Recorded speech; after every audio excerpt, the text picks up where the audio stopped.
Okay. So, um, what part of because you just seem like you're very personable, very, very comfortable, outgoing, really. So, what part of having the conversation with potential customers or clients is a little daunting? Is it kind of the fear of making sure you say exactly the right thing? Um, yeah, that's part of it is like just not knowing how to respond to their objection or if they have specific question, right? I might not know exactly what to say. Um, like if I'm calling expires and they're like, well, what do you think is happening in the market? And I'm like, I don't know. Yeah, I get that. And really you can be in the market and still be like, yeah, well, it's really different than last week or yesterday. It is literally ever changing. It's like for me, I feel like we're very much in the same market of 2021 where except that our inventory is lower, at least where I'm at in New England. And what I mean by 2021 is I wrote so many offers that year. I don't remember the exact number, but it was, I don't know, it was over 70. And I think I'd have to look at my spreadsheet. I think I closed 29 that year, or 35 or something. So there's just a lot of offers that were out there and trapped in multiple offer situations that we didn't get, regardless of how creative we got. We'd offer some insane things to the sellers to try to make it happen. Um, Not I think, here too, very much yeah, so. So like when you first started out, and I think the other, I think barrier, I guess that I am struggling with is I just find it hard that you have to call people to like that is such a antiquated method of developing business and in terms of lead generation that I just feel like there has to be a better way. But multiple people I've spoken with have said, no, like that is the true and proven method of just getting new clients and just really um, creating your own business. yeah, yeah, Is that absolutely. what you did when you started? No, no, I did not, and I'll tell you what I did. I'm pretty sure I mentioned it in the book, but my brokerage would not be in favor of it. They talked about it many times, but it worked for me. I did Zillow. So I paid for zip codes and got those leads and worked the hell out of them. So that was its own challenge in that when you call an expired, you know that you're picking up the phone s to either get hung up on, yelled at, or have a conversation, whatever that's going to be, right? With Zillow, I don't know if I'm gonna be in a restaurant or driving in my car or juggling children to sports or sitting on a beach when that Zillow call comes. So I am unprepared. I have no idea who the person is. I have no idea what town they're calling about for the most part because I do multiple areas.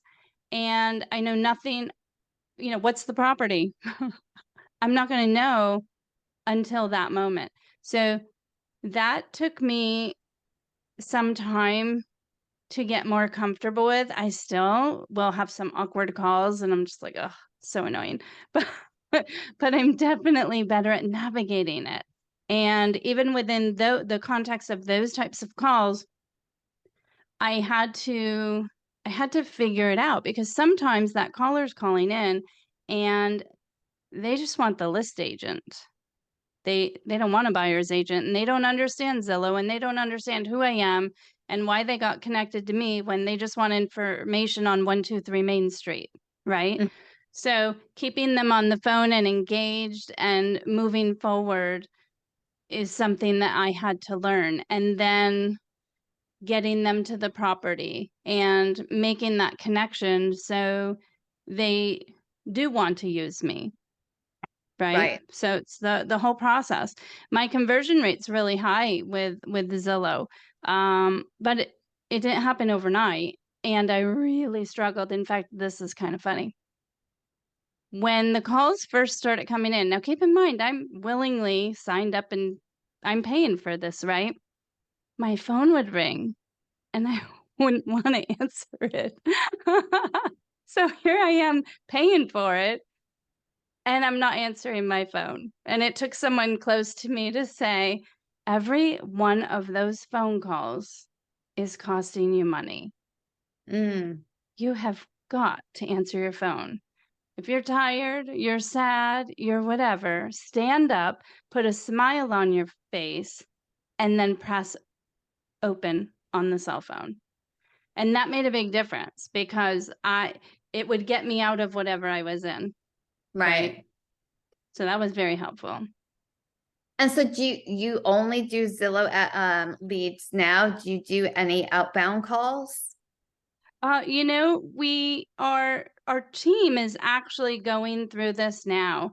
I have some adventurous young people on my team, and one of them even went door knocking.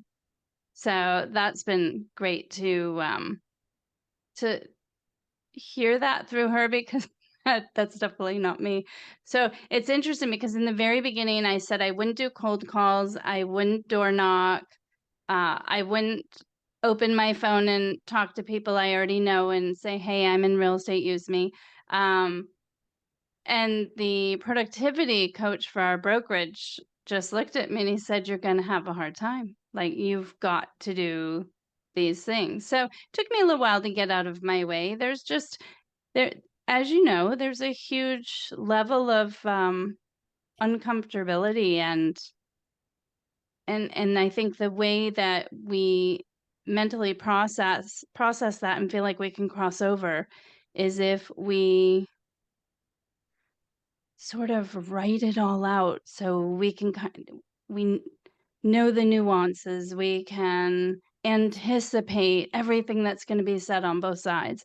And the reality is, you can have an idea. There's great scripts out there for sure. Mm-hmm.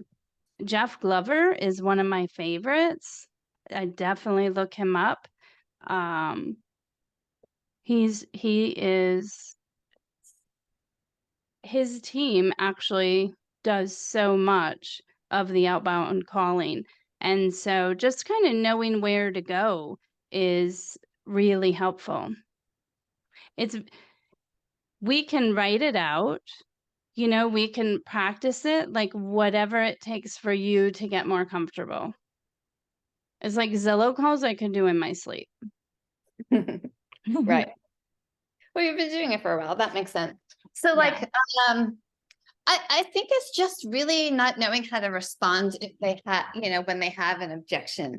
Okay. It's like, because I've done fundraising, right? Yeah, right. Um, And and I that's tough. call to make an appointment for social awareness campaigns, to help pass legislation, for example, right? I've done that a lot. So, but like I had no back off on picking up the phone and calling because I knew exactly how to handle the objections. I knew common objections that I would get. Mm-hmm.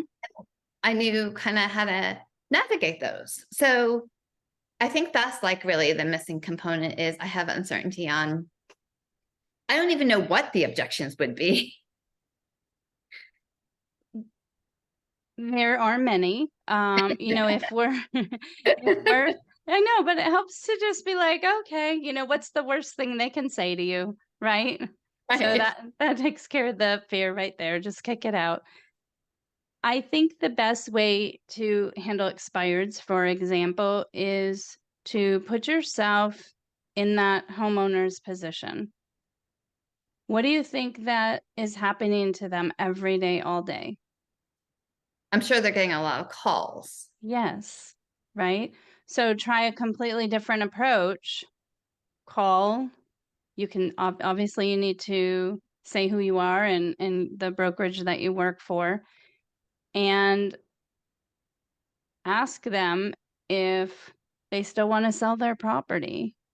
And you can discuss that you have buyers it might work for, but you would need to be able to see the home to get a better idea if it will work for them. So that could be a soft way to get you in the door. And what's great about that is that you haven't turned them off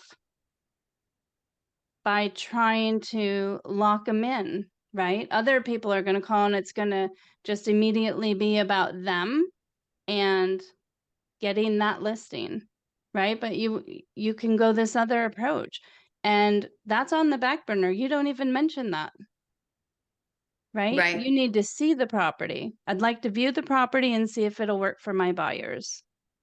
Would that be okay with you? Would tomorrow afternoon work? I'll be in your area. It's a totally different way of handling that challenging call, but you've disarmed them. They're not going to be coming at you and being defensive and Yeah. frustrated. And then other pushbacks you'll get will be about listing price or commission, which we're never really supposed to talk about commission for whatever reason. So we'll call it chocolates. That's what we did on the podcast the other night, because Sarah always gets a full box of chocolates. That's how we said it. So it knowing your value proposition, what do you feel?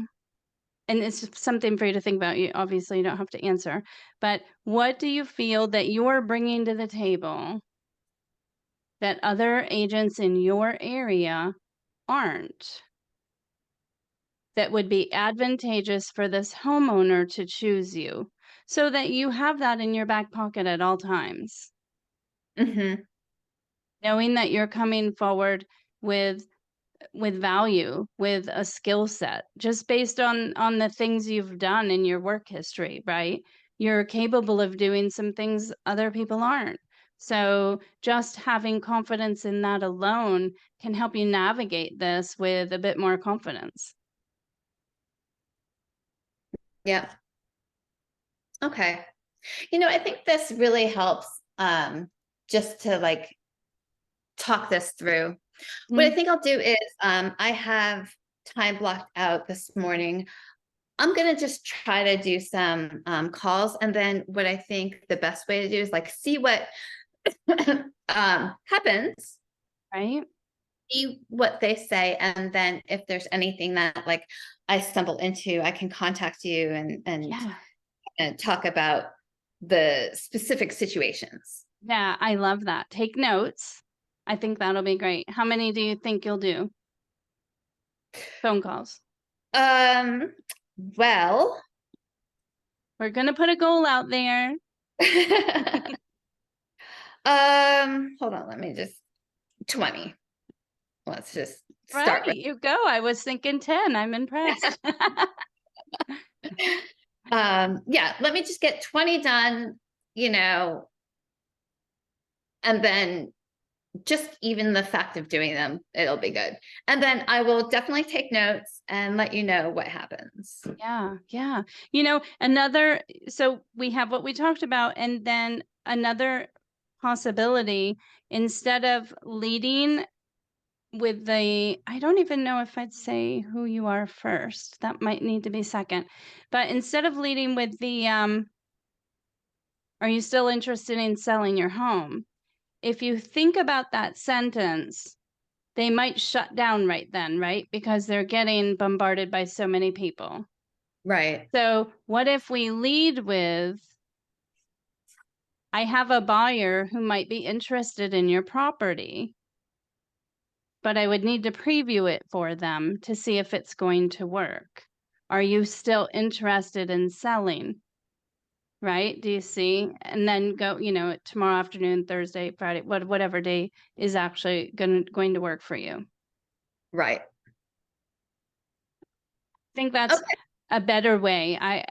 If it were me personally, I think that's what I would lead. I would start with that, because if I'm an owner of an expired and I'm getting all these annoying calls all day long, And I know for a fact they're getting mailers regularly as well. So they're getting completely bombarded. So I Right. don't think leading with that is going to open your door, but leading with, I might have a buyer who is interested in your property, but it would be helpful if I could preview it for them first. Are you still interested in selling? I think that's a wonderful approach. All We right. don't want I them will. mad in the beginning. Well, I can't wait to I know. hear.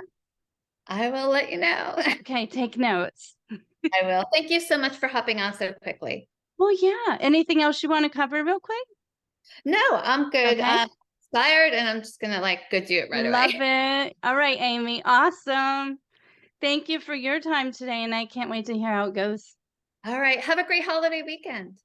You too. I'll talk to you soon. Message me anytime. I will. Thank you. Okay. Bye.